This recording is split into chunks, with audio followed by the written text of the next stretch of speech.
Everybody's wondering what's going to happen in housing and with mortgage rates in 2026. And in this video, I'm going to tell you exactly what the experts say will happen to the housing market, home prices, and mortgage rates due to the craziness going on at the end of the year in 2025. Hey everybody, I'm Chris Lamb. I'm a nationwide mortgage lender based out of California. Now here's the good news. Most experts predict we're going to see a very strong housing market in the year 2026. And I want to talk about why that is, because you could go on YouTube right now and you could find just as many videos predicting a crash. That's not what I think is going to happen, and here's why. Now, at the end of 2025, we are seeing affordability come back in a pretty big way in many markets in America. States like Florida have seen home prices come down 20 to 30% in many areas. Texas has come down 20 to 30%, and prices have come down to a point where a lot of people are now able to enter the housing market at a price they have not seen in years. When you couple that with mortgage rates at the end of 25 being substantially lower than where they were at the beginning of the year, people are starting to get back into action and becoming more optimistic in buying a home. The other thing that we have to take a look at is monetary policy. Now, our Federal Reserve has made some very interesting comments over the last couple meetings that they've had about ending what's called quantitative tightening on December 1st. Now, quantitative tightening is a fancy word for restricting the supply of money, and this largely has been one of the main contributors to higher borrowing costs. Well, that is ending on December 1st, and two of the federal chairs, including Chair Powell, have made comments that they may have to enter into a monetary easing season, which is basically printing more money due to some of the reserve requirements they have at the Fed. Now, as of right now, there's about a 70% chance that the Fed will also lower the Fed funds rate in their December meeting.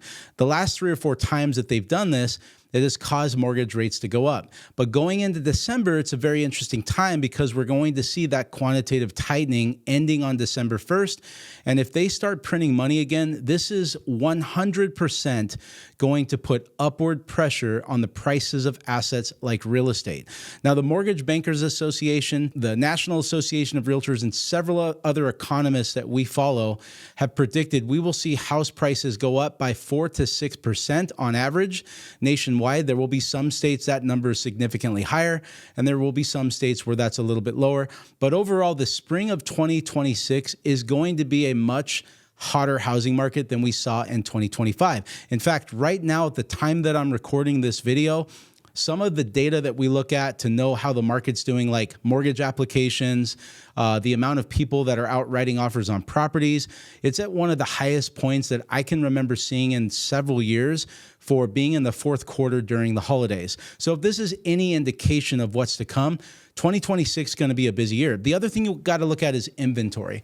We have seen more supply, more homes for sale nationwide. And what this has done for many buyers, specifically during the holiday season, is they just have more negotiating power. They're able to get better deals, and sellers are becoming more and more realistic for getting their price to the point that they can actually sell it. They're paying for closing costs, lowering the price of their home.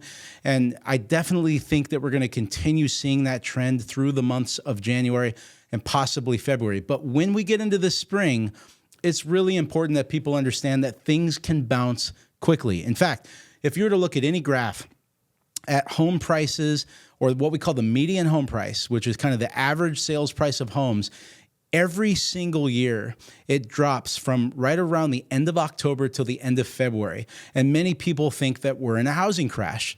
And there's lots of people on YouTube saying that right now. But what a lot of people have to look at is, if they were to zoom out, some of the biggest times that we see appreciation in homes starts at the end of February and ends sometime in August. That's when all the appreciation happens, because you see more inventory come to the market.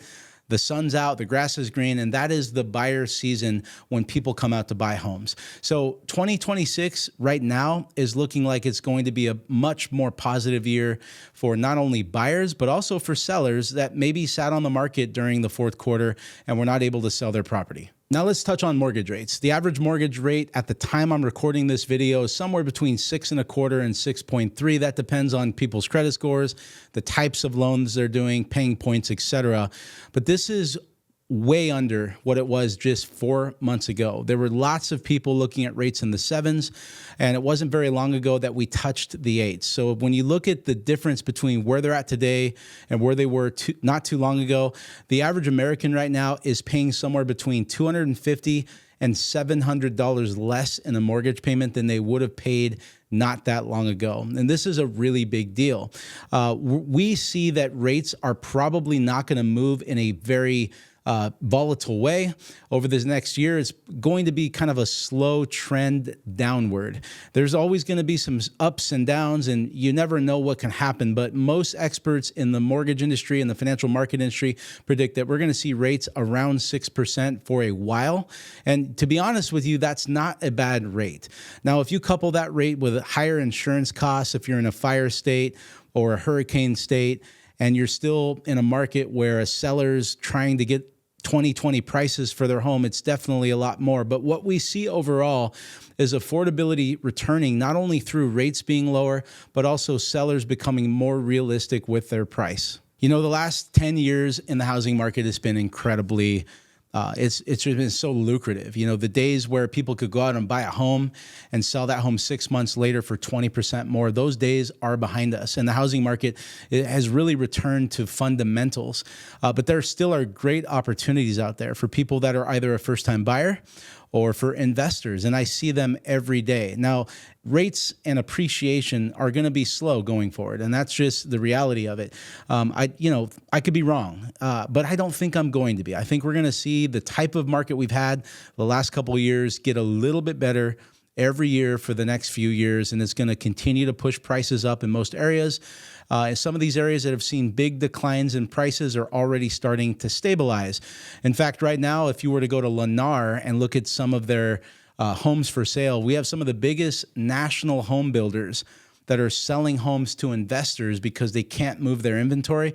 And some of the prices that you can buy brand new homes for in the Midwest or Texas and then rent them out, they're deals that I've simply not seen for a long time. And when prices start to get to that point, people are not going to let them sit there before they go in and buy them up. So make sure you guys are keeping an eye on that. The last thing I want to touch on, a lot of my clients have asked me about the Wheel of Life exercise, and this is totally off topic from the housing update.